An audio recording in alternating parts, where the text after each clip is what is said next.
Friend, আমি শিলা আবারও চলে আসলাম শিলাস কুকিংয়ে একটি নতুন আচারের রেসিপি নিয়ে। আজ বানাচ্ছি আমের আর টক ঝাল আচার, যেটা রোদে শুকানোর ঝামেলা ছাড়াই আপনারা অনেক দিন পর্যন্ত সংগ্রহ করে রাখতে পারেন। প্রথমেই আমি আমটাকে ভালো করে ধুয়ে শুকনো করে নিয়েছি, যেন আমের গায়ে একটু জল থাকে না। তারপর আমি আমের ওপরের ছিলকাটা বা ছালটা উঠিয়ে নিচ্ছি। অনেকে ছাল সমেত করেন, কিন্তু আমি যেভাবে বানাচ্ছি ওটাই শেয়ার করছি। সব ছোট ছোট এরকম টুকরো করে কেটে নিয়েছি। এখন আমের মধ্যে হলুদ আর লবণটা মাখিয়ে নেব। এখানে 1.5 কিলো মতো আম আছে, সবগুলোকে টুকরো করে কেটে নিয়েছি ভালো করে ধুয়ে পরিষ্কার করে। এখন পরিমাণ মতো লবণের পরিমাণটা একটু বেশি দিয়ে দেব। আমি এখানে 2 থেকে 3 চামচ লবণটা দিয়ে দিলাম, আর দিচ্ছি হলুদটা দিয়েও ভালো করে মাখিয়ে আমটা আমি এখন 10টা মতো বাজে, বিকাল পর্যন্ত সন্ধ্যা পর্যন্ত মাখিয়ে রেখে দেব। তারপর আপনাদের সামনে আবার আসছি। আমটাকে হাত দিয়ে ভালো করে মাখিয়ে দেব। আমি কিন্তু আমটা ধুয়ে জল ঝরিয়ে নিয়ে চেঁচে নিয়েছি, আমের খোসা রাখিনি। অনেকে খোসা সমেত করেন, যার যেটা ভালো লাগে। আমি খোসা ছাড়িয়েই করছি। হালকা আমের আঁটি হয়েছে। ভালো করে হলুদ লবণটা মাখিয়ে আমি সন্ধ্যা পর্যন্ত রেখে দেব। আমটাকে দেখুন পুরো ভালো করে হলুদটা মাখিয়ে নিয়েছি। এখন আমটা ঢাকা দিয়ে সন্ধ্যা পর্যন্ত রেখে দেব। রোদে দেওয়ার ঝামেলা ছাড়াই কিভাবে আমের আচার বানাচ্ছি আর আপনাদের সঙ্গে আমাদের এই গ্রামের আমের আচারের রেসিপি আপনাদের সঙ্গে শেয়ার করলাম। এটা হচ্ছে আমার বাড়ির গাছের আম। এখন আমটা আমি 5-6 ঘন্টা ভিজিয়ে রেখেছি। দেখুন আমটা অনেকটা নরম হয়ে গেছে আর কতটা জলটাও ছেড়ে গেছে। এখন আমি এই আমটা ছেঁকে নেব। আমটা থেকে সমস্ত জলটা বের করে দিব। আমটাকে দেখুন একদম হালকা করে ফ্যানের নিচে শুকিয়ে নিয়েছি, যেন একটু আমের গায়ে জল না থাকে। আর এখানে মশলাটা এখন করে নেব। তার জন্য মৌরি, জিরে, ধনে, লবঙ্গ, পাঁচফোড়ন আর নিয়েছি শুকনো লঙ্কা। এগুলো শুকনো খোলায় ভেজে নেব।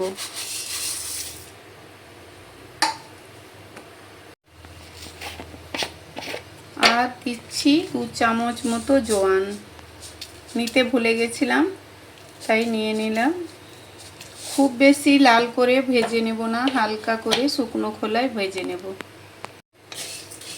সব কিছু শুকনো খোলায় ভেজে নিতে হবে।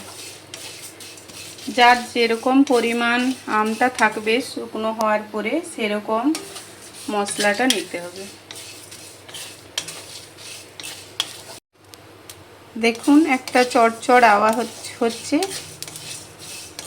আওয়াজটা হলেই বুঝবেন যে মশলাটা ভাজা হয়ে যাচ্ছে। খুব বেশি ভাজবো না, তাহলে পুড়া পুড়া লাগবে আর আচারে তেতো লাগবে।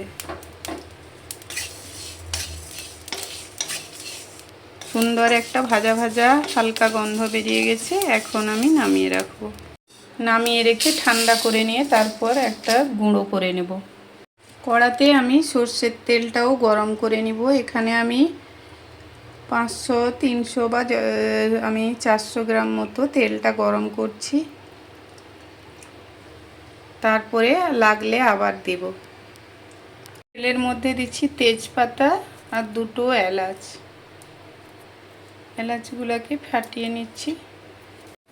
এই মশলাটা করে নিয়েছি। আর দেব গুঁড়া লঙ্কার মধ্যে হলুদ গুঁড়া, কাশ্মীরি রেড চিলি পাউডার আর শুকনো লঙ্কার গুঁড়া। ঝালের জন্য শুকনো লঙ্কার গুঁড়ো আর রঙের জন্য কাশ্মীরি রেড চিলি। এখানে আমি ফুড কালার ব্যবহার করব। দেখুন আমি গুঁড়ো করিনি, একটু হালকা দরদরা টাইপের আছে, এরকমই রাখতে হবে। তেলটা গরম করে নিয়েছি। দিচ্ছি 1 চামচ লঙ্কার গুঁড়ো, ঝাল লঙ্কা যেটা ঝালের জন্য। আর দিচ্ছি 1 চামচ কাশ্মীরি লঙ্কার গুঁড়ো ভালোভাবে রং হওয়ার জন্য, আর দিচ্ছি হলুদ গুঁড়ি, অল্প পরিমাণে দিয়েছি যেহেতু আমে হলুদটা মাখিয়ে রেখেছি। দিচ্ছি লবণ,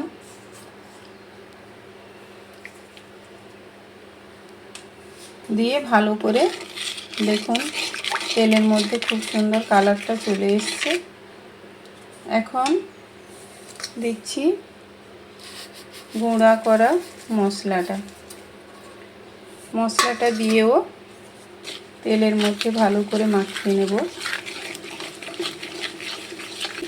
মাখানোর সঙ্গে সঙ্গেই তেলের খুব সুন্দর একটা গন্ধ বেরাবে।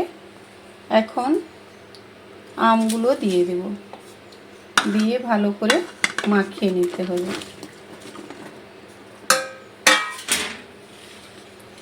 এখন দিচ্ছি একটু এলাচ গুঁড়ি, যাতে সেন্ট ভালো আসে তার জন্য।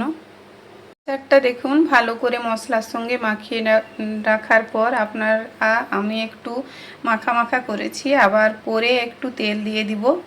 একটু তেলটা কম হয়ে গেছে, তাও অনেকটা তেল আছে। এখন একটা কাঁচের জারের মধ্যে আপনারা আর একটু তেল দিতে চাইলে তেল দিতে পারেন। আর সবশেষে দিয়ে দিচ্ছি একটু ভিনিগার, যাতে আচারটা ভালো থাকে। 1-1.5 চামচ মতো ভিনিগার দিয়ে দিলাম।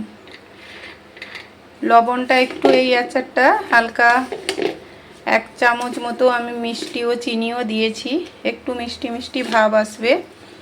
আর লবণটা একটু বেশি দিয়েছি, তাতে আচারটা অনেক দিন থাকবে। এখন সব কিছু মাখিয়ে একটু রেখে দিব 2-3 ঘন্টা মতো ঢাকা দিয়ে, যাতে আচারটা মজে যায়। তারপর একটু গরম তেল করে জারের মধ্যে দিয়ে আবার আচারটা জারে রেখে 2-3 দিন আমি আবার। এখন কাঁচের জারের মধ্যে আমি আচারটা ভরে দেব। দেখো কতটা সুন্দর কালার হয়েছে, আর আচারের গন্ধে পুরো মম হচ্ছে।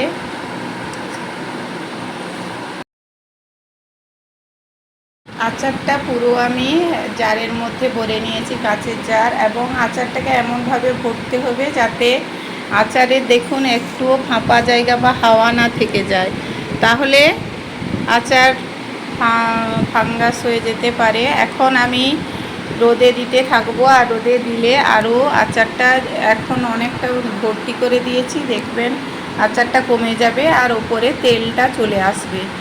আর আমি কাল থেকে রোদে দেওয়া শুরু করব। আর এই আচারটা পুরো 1 বছর আপনারা সংগ্রহ করে রাখতে পারেন। আমার এই আচারের রেসিপি আপনাদের কেমন লাগলো অবশ্যই কমেন্ট করে জানাবেন। বাড়ির সময়েও আমরা খেতে পারি। বাড়ির তৈরি এরকম আচার থাকলে আর কি চাই।